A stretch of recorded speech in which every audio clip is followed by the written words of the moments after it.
Chapter 4. Holly laid the binoculars down on the table and looked up at Mrs. Figg. Holly was afraid to speak, not knowing what she could safely say, and hoped Mrs. Figg would explain further. Mrs. Figg met that gaze squarely, but there was fear behind her eyes. "He gave them to me, right after the tree was destroyed," began Mrs. Figg softly, cautiously. Her bright blue eyes bored into Holly as she spoke. Fear oozed out of her. It was a story she was afraid to tell, yet somehow needed to tell at the same time. He again, thought Holly in frustration. He who? It couldn't be Cousin Harry. He was dead. But who else was there? Who else might have known besides Tom Riddle? And Holly doubted the proud Tom Riddle she had seen would give Mrs. Figg the time of day. Holly longed to ask, but didn't. It was plain Mrs. Figg was already having a difficult time speaking. "I told 'em I was afraid, that I thought they were watching the place too. I was afraid they would see me, afraid I'd get caught." Mrs. Figg looked away. Shame and fear washed over her. "They who?" asked Holly silently, but instead said out loud, "You've been watching the place?" Mrs. Figg nodded, still not looking at Holly. She looked instead at the 4 cats that had followed her into the kitchen and were silently but anxiously circling around and beneath both Holly and Mrs. Figg's legs. "Ever since the house first disappeared," Mrs. Figg added in a whisper. "He asked me to keep an eye on it and let him know immediately if anything strange happened there. Nothing did, of course, until the tree outside exploded. Then he gave me these," Mrs. Figg gestured to the binoculars, "and told me if any person should show up inside, I should try to help that person." Her voice trailed off. "I never saw him again." Holly didn't need to ask why. The incredible sorrow that suddenly surrounded Mrs. Figg said it all. He, whomever he was, had undoubtedly died. "Look at me, please," Mrs. Figg commanded quietly, looking again at Holly. Holly turned her green eyes on Mrs. Figg's blue ones, ignoring the curlers, the stray strands of gray hair sticking out, and the wrinkles of age. Mrs. Figg studied Holly's face for several minutes. "You have the same eyes," she concluded thoughtfully, "though I don't know why. You're polite, too, just like he was," she added. "Good manners are so important." Mrs. Figg closed her eyes and gave a bit of a shudder, as if having come to a big decision. Then she opened her eyes, took a deep breath, and asked, "Were you inside earlier?" Slowly, Holly nodded, all the while keeping her eyes fixed on Mrs. Figg's eyes, willing Mrs. Figg to believe her. A full minute passed before Mrs. Figg relaxed her gaze and nodded thoughtfully. "I wondered," she stated finally. "All of that was so long ago that I had all but given up. So I wasn't watching as I should," she confessed. "I was doing dishes. When I finished and had a look, there you were, just outside, pounding on the ground. I never saw you walking up the sidewalk, and surely I would have. Your behavior was very unusual, as are your clothes, so I thought that maybe, just maybe, you had come from inside. But I wasn't sure." Mrs. Figg reached out and took the binoculars from the table. She removed the extra lenses and put them back in her pocket and returned the binoculars to the table. Then she turned away and walked to the far wall. "I have something for you," she added conversationally, bending down over the litter box there. "At least, I think it's for you. He asked me to give it to you, to someone, rather. He didn't say whom, but I think he meant you when you arrived." She picked up the scooper and began to dig through the clumps of sand. "How did he know?" asked Holly curiously, while watching Mrs. Figg scoop away. "I didn't even know." "Oh, he was a very smart person," replied Mrs. Figg, pulling something out of the litter. "Some said he was the greatest— well, that was when they could talk about him," she concluded lamely. "I don't suppose they said much of anything afterwards," she added sadly. Mrs. Figg set the scooper down and returned to Holly. She was carrying something under her cardigan. "Why don't we go into the other room and have our tea while you look at this, shall we?" she suggested. "No windows," she added by way of explanation. Holly nodded. On her way out, Mrs. Figg paused to open a cupboard. Using her free hand, she reached in and brought back a small canister. "Biscuits," she said with a smile. The contents of the canister rattled loudly while she rubbed off the dusty top with her cardigan. "Can't have a proper tea without them." Mrs. Figg then carried her things back to the parlor with Holly following close behind. Holly took her seat again on the sofa, while Mrs. Figg pulled up a chair, shooing off Boots in the process. Boots had run ahead and had leaped onto the chair before their arrival. Boots resettled quickly on the sofa with the other 3 cats that were already crowded around Holly, begging for attention. Holly stroked them all absently while waiting for Mrs. Figg to give her what she had stuffed under her cardigan. Mrs. Figg, however, shifted the item in question onto her lap, and instead insisted on opening the canister first. She passed out the biscuits, 6 of them, 1 on each saucer next to the cups of already poured tea. "Oh dear," she mused while she worked. "The tea seems to have cooled. Perhaps I should refresh the cups." "That's okay," replied Holly, taking her cup while trying to keep the impatience out of her voice. "It's quite fine the way it is," she added, quickly taking a sip. "I much prefer my tea a bit cooled." "Very well," said Mrs. Figg reluctantly. "Would you like some sugar, cream?" "No, thank you," replied Holly politely, while noting that there was no cream or sugar dish on the tray had she wanted any. Which she didn't. She wanted to see what he had left her, whomever he was. But Holly held her tongue. Mrs. Figg valued good manners, and Holly suspected she would not take kindly to being rushed. Mrs. Figg picked up her own tea and stirred it carefully. "How is it?" she inquired courteously, while taking a sip of her own. "Just fine," replied Holly, taking a second sip to prove her words. She took a small nibble of the biscuit and placed it back on the saucer. It smelled old and stale, and was dry and as hard as a rock, reminding Holly of Hagrid's cooking. Mrs. Figg set her cup and saucer down. "I guess we'd better get on with things, shall we?" Holly nodded eagerly, while setting her own cup and saucer down. "Mind you," continued Mrs. Figg, using her cardigan to carefully rub the dust from the package, "I'm still not sure I should be giving this to you, but here." She handed Holly a rather thick parcel wrapped tightly in twine, with plastic beneath. Holly examined the parcel with trembling fingers. It wasn't very heavy. It looked rather old and smelled like, well, what one would expect something would smell like after sitting in a litter box. Holly ignored the smell, and her fingers fell to untying the knots. The knots were damp, as was the rest of the twine, and would not loosen. Holly would not let herself think of what might have caused the dampness as she worked. Fortunately, the twine was also brittle and broke apart easily beneath her fingers. Holly gingerly unwrapped the twine and placed the pieces on the floor next to her. Then she began to unwrap the plastic wrapping beneath. "I added the plastic bag and twine," said Mrs. Figg while she watched Holly work. "He said I didn't have to. But considering where I was hiding it, I thought it might be a good idea." "You were probably right," said Holly as she looked inside the heavy plastic bag. "Everything looks fine inside." Mrs. Figg smiled at the observation. Holly used a napkin and wiped off her fingers before carefully withdrawing the contents with one hand. Using her other hand, she discarded the bag on the floor next to the twine. Holly set the contents on her lap carefully. It was another parcel tied with twine. It had no label and was wrapped in familiar parchment paper that had yellowed with age and crinkled loudly when she touched it. The twine and knots seemed as strong as the day they were first tied. They protected the parcel well, but finally yielded to Holly's determination. Holly set the twine on the floor next to the plastic bag and turned her attention to the package still on her lap. The untied parcel unwrapped easily to reveal 3 items within. Each one was stacked on top of the other. The first was a plain, unmarked piece of parchment folded in thirds. Beneath it was a sealed envelope, about the same size as the folded paper, but much thicker. Both of these rested on top of the third item.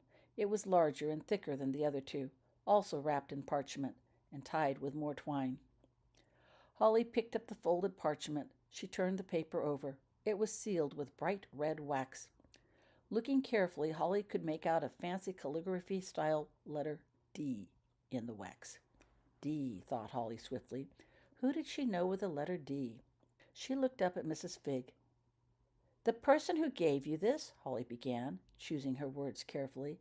She had to word this right so she wouldn't scare Mrs. Figg into silence. "Was he rather old, with long white hair and a white beard?" I do believe he was, replied Mrs. Figg, being equally careful with her words. But long white hair is not uncommon amongst older people, she added. Holly nodded. What else could she ask without naming names, which would further identify the person she had in mind, the person she now suspected he was? Was he, perhaps, Holly said slowly, in charge of a special school? Mrs. Figg smiled, remembering. He was indeed. Dumbledore, thought Holly with satisfaction. There were no other portraits with long white hair in the headmaster's office. While Cousin Harry was considered a hero, people always referred to Dumbledore as a great wizard. He must have been smart enough to figure out all this somehow. In fact, continued Mrs. Figg, interrupting Holly's thoughts, he had come over to tell the family about how the poor boy had gone missing, when he couldn't find the family either. Her voice trailed off. That memory and accompanying emotions wasn't nearly as pleasant. Holly broke the seal and unfolded the paper while Mrs. Figg talked. Her eyes swiftly moved to the bottom of the page for confirmation of her conclusions. There was no signature. She looked at the top of the page and read the message written in an unfamiliar, narrow, loopy handwriting. I regret the situation you find yourself in. If you wish to try to fix things, you must go to the trophy room at Hogwarts School of Witchcraft and Wizardry. The headmaster may help. I am sorry I cannot assist you further. As Holly stared, the message, the words on the page gradually faded until she could see nothing on the page, nothing at all. Disappearing ink, just like in the letter she wrote to Vernon. Vernon! Holly thought with a lump in her throat. She'd all but forgotten him. Vernon wouldn't last long in that room. It was her fault he was there. She had to try to rescue him. Holly refolded the paper and set it down on the sofa next to her. She cleared her throat and looked up at Mrs. Figg, who sat across from her, waiting expectantly. He says, began Holly, that I must go to, that special school. Mrs. Figg smiled warmly. If that's what he says, then by all means you should go. Do you know the way? Asked Holly. Mrs. Figg's smile faded. No, dear, she said sadly. I've never been there myself. Never qualified. But perhaps we can find you someone who does. Her glance fell to the other package on Holly's lap. What else did he leave you? Holly lifted the thick rectangular package. It was sealed shut like an envelope, but opened easily with her touch. Oh, my, exclaimed Mrs. Figg when Holly revealed the contents. For inside was a fat wad of money. Lots and lots of money. Upon closer inspection, they appeared to be mostly small bills, nothing larger than a 10-pound note, but still, taken collectively, it was quite an impressive stack. He really tried to help, didn't he? Came Mrs. Figg's voice sadly. But you came too late. Holly looked up in surprise. What did Mrs. Figg mean? That money, began Mrs. Figg, explaining further. It's no good any more. He wouldn't have known that when he gave it to me, for it would have been good then. But a few years later, there was a huge counterfeiting scandal, and the currency was changed. We were all told to bring in our money for verification, and then we could exchange it for new money of equal value. The service was free, of course, but every person who came in with money got recorded. Those of us who didn't wish to be recorded couldn't exchange our money, not at equal value. I finally found a collector who purchased my bills for a price much lower than their original worth. Mrs. Figg rose and fetched her bag.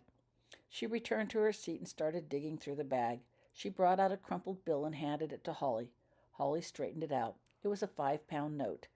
A portrait of Queen Elizabeth II was on the central design, but her bust was framed within a bright crimson-colored calligraphy-style V, for Voldemort, no doubt.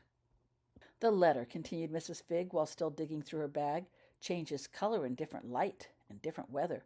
No one's apparently been able to counterfeit it. Even the coins have changed, she added, handing Holly a 20-pence coin from her bag.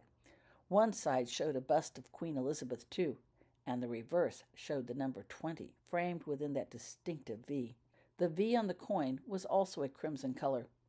I try to mostly barter, though, Mrs. Figg added as Holly handed the money back to her. It makes my skin crawl to touch this money. Holly agreed silently. The coin and paper did feel nasty somehow. I think I could find that person who traded my money again, continued Mrs. Figg thoughtfully. We won't get nearly as much as the actual value, but it should be enough to get you started." "Thank you," replied Holly solemnly. "Mind you, it could take some time, though," mused Mrs. Figg. "I'm not sure where he is now, or if he's even alive." "I don't think I have the time," said Holly quietly, thinking of Vernon, tied in that room. "You see—" "No details," interrupted Mrs. Figg. "What I don't know, I can't tell. We can manage without the money." Holly nodded and stuffed the money back in the envelope. As she did so, she felt something hard in the corner that she hadn't noticed before. She reached in and removed a small object carefully wrapped in tissue. The tissue had the number 321 written on it. Then it crumbled and turned to dust as Holly unwrapped the item. Inside was a tiny golden key. "Do you know what that goes to?" breathed Mrs. Figg, staring at the key with wide eyes. Holly nodded, staring at the key also. It gleamed brightly when she held it up to the light. "I think so," she said softly. Her free hand inadvertently went to her neck to feel for the chain from which a matching key from Gringotts hung. Cousin Harry had given it and the key to her last year. The chain wasn't there. An item of recent magic, the key and chain had remained behind in her own world. "What do you suppose is inside?" asked Mrs. Figg curiously. Holly shook her head. "Wizard gold, most likely. Maybe a wand. It could be anything." "Something to help me, I expect," she replied finally. "But I can't get into Holly stopped, noting the sudden fear in Mrs. Figg's eyes and emotions. That alley without, and she waved her hand using an imaginary wand. "Of course there are ways in without that," snorted Mrs. Figg. "I used to do my shopping there, and I never used one of them. You just have to know where to look. Of course," she added thoughtfully, "that was almost 30 years ago, so I'm not sure what you'd find today. But," she continued cheerfully, "where there's a will, there is usually a way. What do you suppose is in that last package?" she asked, drawing Holly's attention to the final parcel in her lap. Holly carefully put the key in her pants pocket, committing the number 321 to memory as she did. Then she set aside the money and went to work on the knots of the final item. The final package was light, soft, and squishy. The paper and item folded within Holly's hands, and she was able to get the twine off easily without even undoing the knots. The item within was silvery gray and slippery. Holly's fingers clutched at it instinctively to keep it from falling to the ground, but she wasn't looking at it. Touching it had brought back a flood of memories.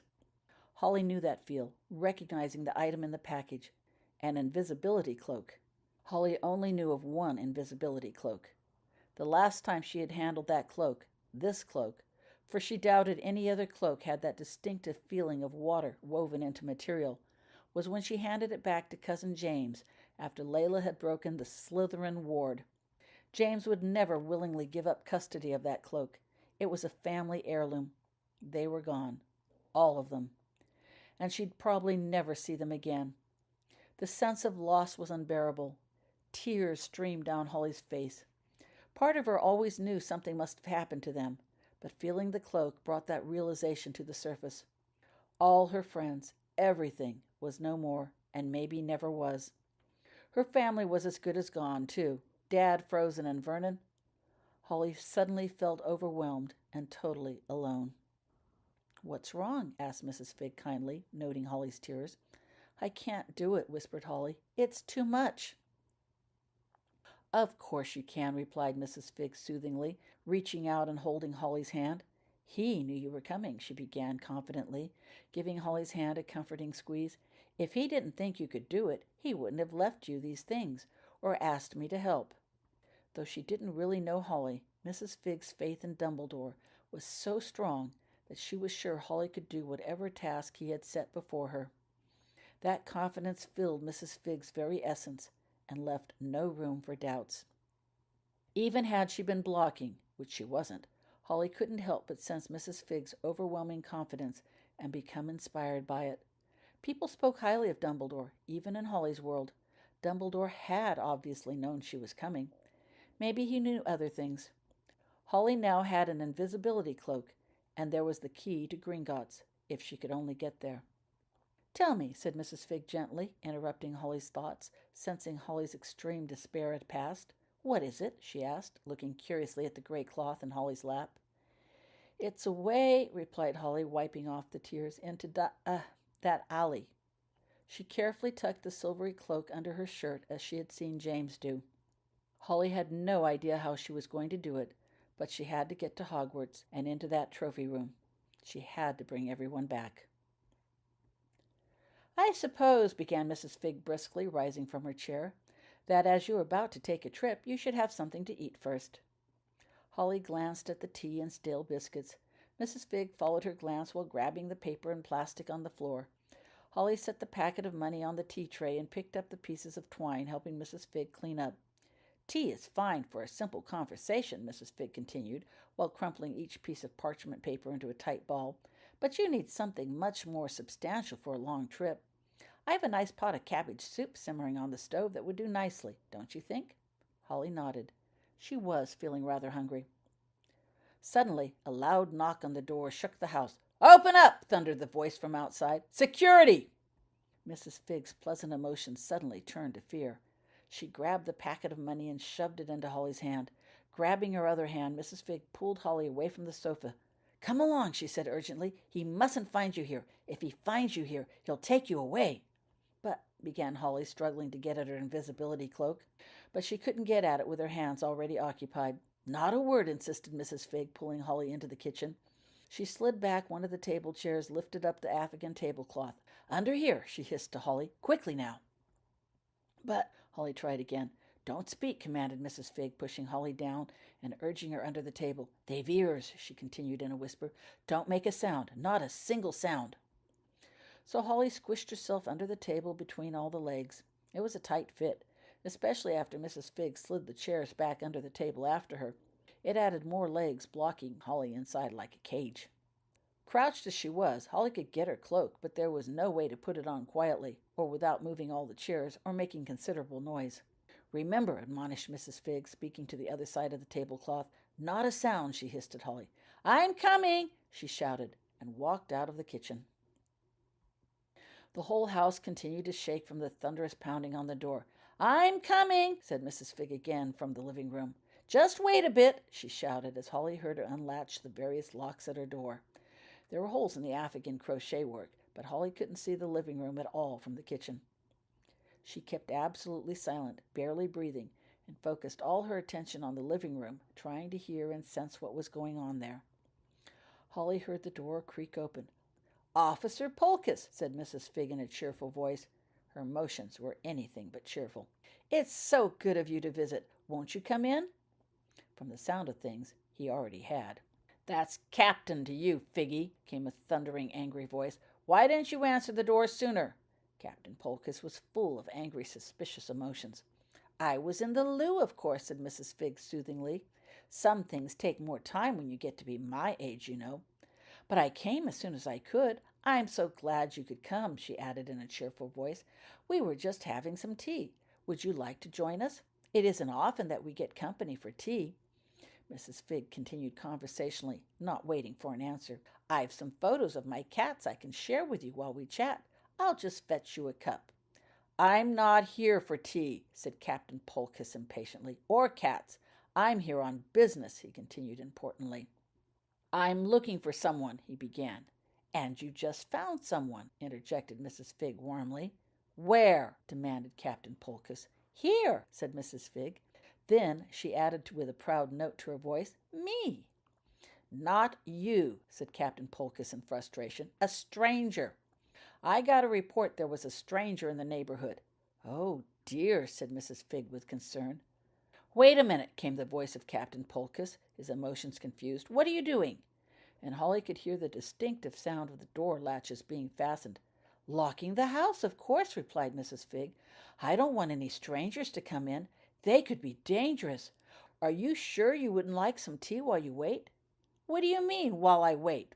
"Well, I don't want you out there when there are strangers about," said Mrs. Figg in a motherly tone. "You could get hurt." "That's my job, Figgy," Captain Polkus growled. "I'm supposed to check out things like that." "Oh, yes," replied Mrs. Figg. "I remember you telling me that once. That's so very brave of you. Why don't you sit down and tell me all about this stranger?" "I think I'll stand," came the reply with a hint of disgust. The emotions reflected uncertainty. "Wait a minute," continued the voice. "What are all those cups doing about?" I said we were having tea, remember? I do so hate having tea alone. Who were you having tea with? My babies, of course, said Mrs. Figg. Mittens, Boots, Poopsie, Tiger, and Snowball. Who else? Snowball, said Captain Polkus explosively, and Holly felt a sudden flash of guilt. She guessed that Captain Polkus must have been the person who had tossed Snowball in the garbage. Yes, I know you said you saw him with a lady cat, said Mrs. Figg, but he's bound to come home soon. He's such a good cat. I always set a place for him when we have tea. I don't want him to feel left out when he returns. Oh, said Captain Polkus in a disconcerted voice. I got a report that there was a stranger in the neighborhood. There are lots of strangers in the neighborhood, murmured Mrs. Figg agreeably. Little lost kittens they are, she added sadly, with no homes or families. Yes, well, I'm looking for one in particular that was seen lurking about the Dursley place, and then apparently went off in this direction with someone. It was possibly a young girl. Have you seen anyone? Why, yes, I have, came the warm reply, a voice eager to help. And it was definitely a young girl. Or was it a boy? Mrs. Figg's voice changed to one of befuddlement. You never can tell these days. When? Asked Captain Polkus with intent interest. Just this morning, I believe. Or was it yesterday? No, I'm sure it was this morning that I saw him, right after you told me about Snowball. Captain Polkus stamped his foot in frustration. I told you about Snowball over a year ago. You did? Mrs. Figg sounded dismayed. Oh, well, maybe I didn't see him this morning. I get my days mixed up so. I wonder where he is. That's why I'm here, to find out what happened to him. But you said he ran off with another cat, protested Mrs. Figg, sounding confused. Who? Snowball, of course. Isn't that what you said? Yes, I did, but I'm not here about your cat. I'm here looking for that strange boy. Oh, why didn't you say so? Came Mrs. Figg's reply. I don't know what happened to him. He mumbled something about cat allergies and ran off without so much as a goodbye. Never even gave me his name. Young people have absolutely no manners these days. But perhaps you should have a look around anyway, Captain. I'd feel much safer if you did. Maybe he came back and crawled through a window when I was having tea and I didn't realize it. It wouldn't do to have a young ruffian hide in my house. Holly heard heavy footsteps coming nearer. Check my bathroom first, please, directed Mrs. Figg, and the heavy footsteps moved into one of the other rooms of the house. And be sure to look under the bed, she reminded him. I wouldn't rest easy at all tonight if you didn't. Amid the various sounds of doors being opened, Holly suddenly felt something warm and soft touch her. Her heart gave a lurch, and she gave a soft gasp, nearly squealing, before she realized that one of the cats had crawled under the afghan and joined her. It was Boots. She had settled down in a crouch between Holly's legs. Her tail twitched restlessly. Go away, Holly thought in a panic, and tried to push the cat out from under the afghan. There's barely enough space for me. But Boots merely shoved back, refusing to go. It was too late to get the cat out. Holly could hear the heavy footsteps of Captain Polkus and the lighter ones of Mrs. Figg's coming towards the kitchen. Actually, it occurs to me that you were absolutely right in not having tea with me, chattered Mrs. Figg as they walked. Oh, said Captain Polkus distractedly. Holly watched the heavier figure of Captain Polkus through the holes of the afghan as he came into view and stomped around the kitchen. Holly could only see the legs, of course. She didn't dare look higher than the table. His pants and shoes were all black, no markings of any kind. Every so often the legs paused, and Holly could hear the sound of cupboard doors opening. It's close to the noon hour, continued Mrs. Figg. Wouldn't you like a nice bowl of cabbage soup instead? I could dish some up for both of us in a jiffy. She moved swiftly to one of the cupboards and opened it and proceeded to take out some dishes. I've a placemat set out for you already, she added proudly, putting the bowls on the table. I don't want any soup, said Captain Polkus, standing in front of the table. Holly caught a sense of disgust from him and guessed he was looking at all the dust on the table. You sure? Said Mrs. Figg, sounding disappointed. It wouldn't be any trouble at all to feed you. It's the least I can do for all your help. What are these for? Holly heard him ask. Bird watching, replied Mrs. Figg firmly. See the tree outside the kitchen window? The birds like it. They're not very strong, but it's all I can afford, she continued regretfully, obviously referring to the binoculars. Captain Polkus was bending down as she spoke. His meaty hand held some sort of heavy black stick. Holly could feel strong suspicion emanating from him. "Are you sure I couldn't talk you into a bowl of soup?" asked Mrs. Figg wistfully from behind him. "It's really quite good, and I do so hate to eat alone." "No," replied Captain Polkus, his voice ever closer now. Any second he was going to lift the edge of the afghan. Holly quietly squished herself as flat as possible against the wall and table legs. She wished heartily that she could have gotten her cloak on. The stick touched the floor and then swept up in a curve, collecting the folds of the afghan with it. There was no way he wouldn't see her once he lifted the afghan. In an explosion of energy, Boots leaped out of the gap the stick made. Captain Polkus fell back in surprise, landing on the floor, dropping a stick and the afghan in the process. "Oh, Boots, you silly thing," admonished Mrs. Figg with a laugh. "You mustn't disturb the captain while he's working. If you want to play, let me get you something more appropriate." Mrs. Figg moved to the counter, and Holly heard the sound of something falling to the floor. Venturing a look, she saw a crumpled ball of parchment skittering to the wall. Boots chased after it immediately, batting the ball from one wall to another. Tiger came in and joined the action, vying with Boots for the improvised ball. "I love to watch them play," said Mrs. Figg in a contented voice. "It's so relaxing." "Oh, my. Let me help you up," she added, turning her attention to Captain Polkus. "That won't be necessary," said Captain Polkus, pulling himself up. He was radiating embarrassment. Mrs. Figg reached down, got a stick, and handed it to him. "You wait right there," she told him. "I have something in the bedroom I can use to brush you off."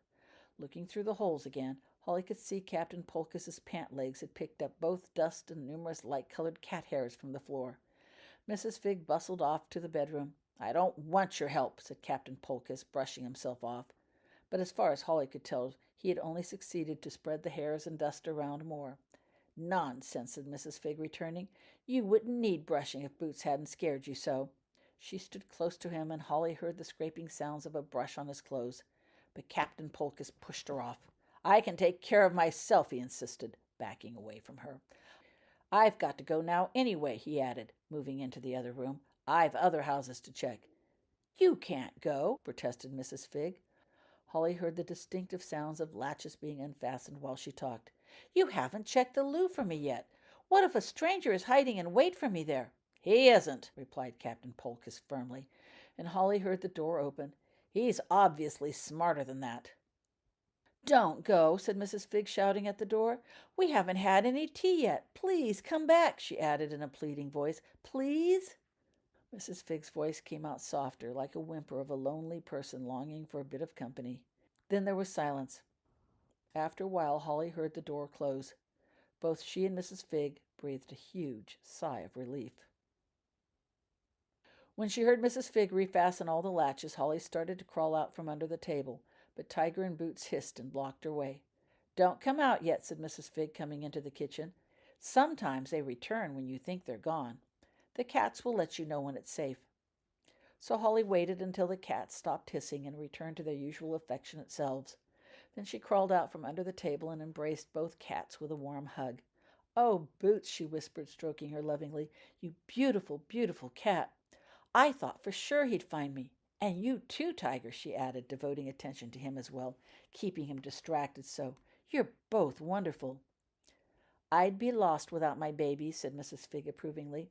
"Now, why don't you go into the living room where there's no windows, and I'll bring you something to eat." Holly nodded and went into the living room. She collected all the teacups and saucers but hers and Mrs. Figg's and returned them to the tray. Mrs. Figg came in carrying a plate and a bowl filled with hot cabbage soup. A slice of dark brown bread lay on the plate to go with the soup. She handed Holly the plate and left with the tea tray. Mrs. Figg returned a few minutes later and sat across from Holly with her teacup in hand. "Eat up," she told Holly. Holly hesitated. "But what about you?" she asked. It didn't seem right to eat alone. "Oh, no, dear," explained Mrs. Figg after taking a sip of the cold tea. "I'll be eating in the kitchen as usual. It doesn't do to change my routine too much, you see. Someone may be watching." Holly nodded silently and dipped her spoon into the soup. The soup was thick and flavorful. It tasted positively wonderful, and Holly told Mrs. Figg so. Mrs. Figg smiled. "I'm glad you like it," she replied, warmly smiling, enjoying Holly's obvious, sincere compliment. Not everyone can appreciate a good cabbage soup. Holly nodded in agreement and continued to eat hungrily. Mrs. Figg sipped her tea and waited calmly until Holly had finished her soup before speaking. "You were seen," she began, stating the obvious. Holly nodded. "And they sent Piers to check on things." "Piers?" "The security man," explained Mrs. Figg. "That's Piers Polkiss. He grew up in this neighborhood. In fact, he used to be rather good friends with that other boy who lived at that house."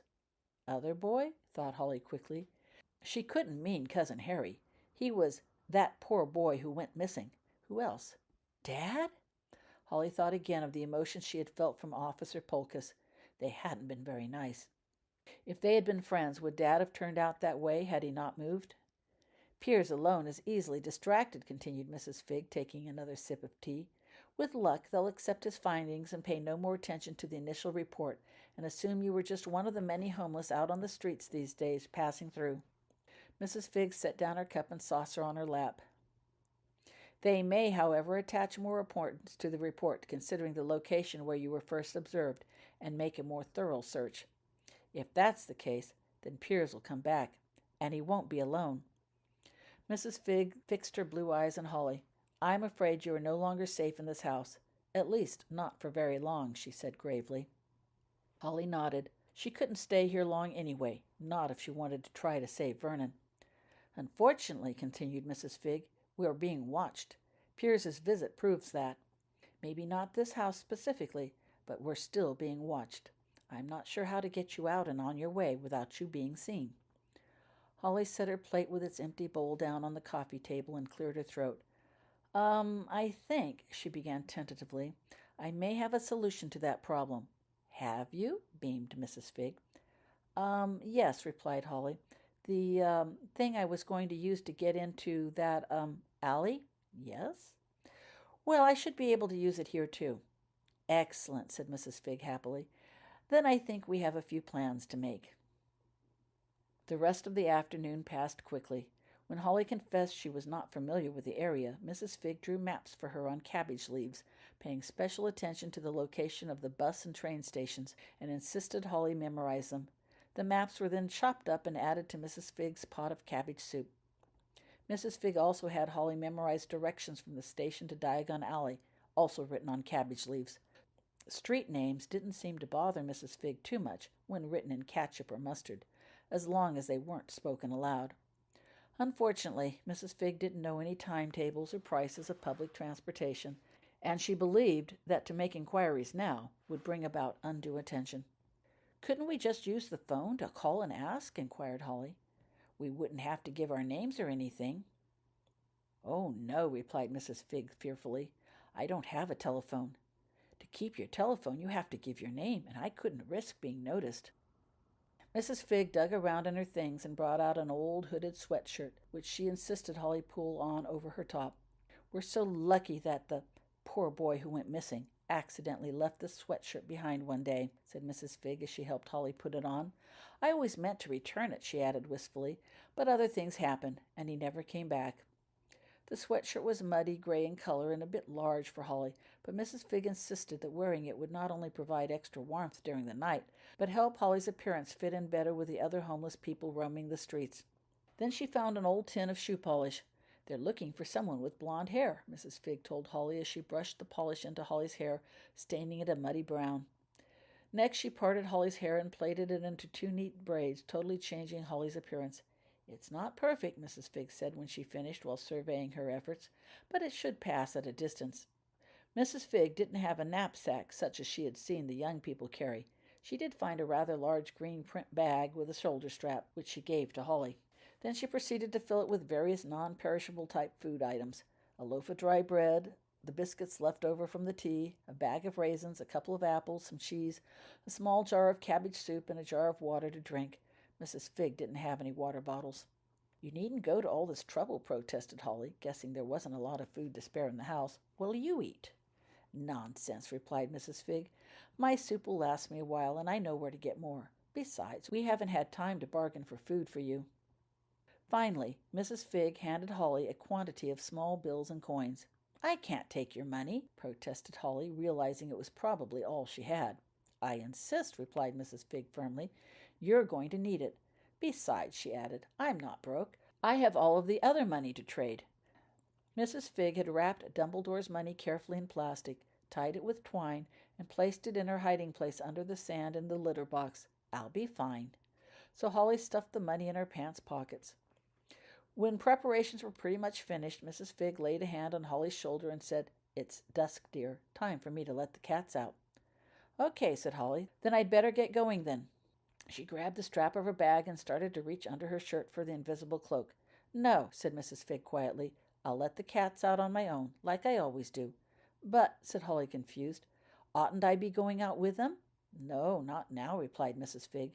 "You ought to get some sleep. It's been a long day, and you need some rest before you get started. I let the cats in at dawn. That's when you should leave." "But security?" questioned Holly. "Shouldn't I leave tonight when it's dark?" "You'll have to spend the night somewhere," replied Mrs. Figg gently. "Where would you spend it if you left here? Besides, there's a curfew," she added. "People found on the streets after dark are picked up and taken away. Even if you were not seen, it would be an uncomfortable night. Better you should start your journey rested and with your wits about you."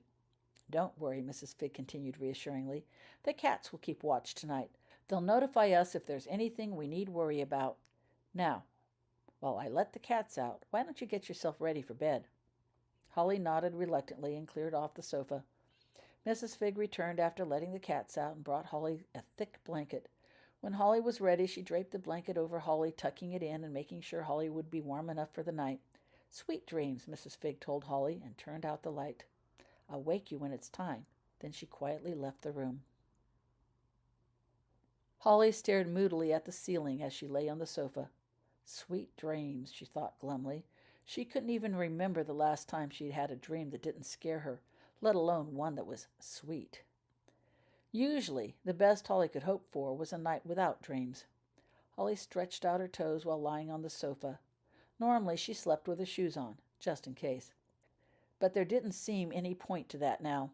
"Just in case" had happened. And Holly would willingly give up a pair of shoes if things would only return to the way they were. She would even happily go to some other boarding school, if she only had her family back. Holly sighed. She doubted any of that would happen, not now. Seeking some semblance of normalcy, Holly resolutely started clearing her mind, practicing alchemy, as she did every night. It wasn't easy to fill it with things she loved. Her family and friends, they were all gone, and the thought made her sadder still. Becky, Holly thought suddenly. Becky's parents were Muggles. Maybe they'd avoided all this somehow. But how could she find out? While Holly knew Becky's address and her parents' names, Mrs. Figg had no phone. Perhaps Holly could find a public telephone in the town tomorrow, but that would have to wait. Holly shoved thoughts of Becky aside and returned to alchemy. Exhausted, Holly finally fell asleep while thinking of an affectionate Boots who had unexpectedly saved the day.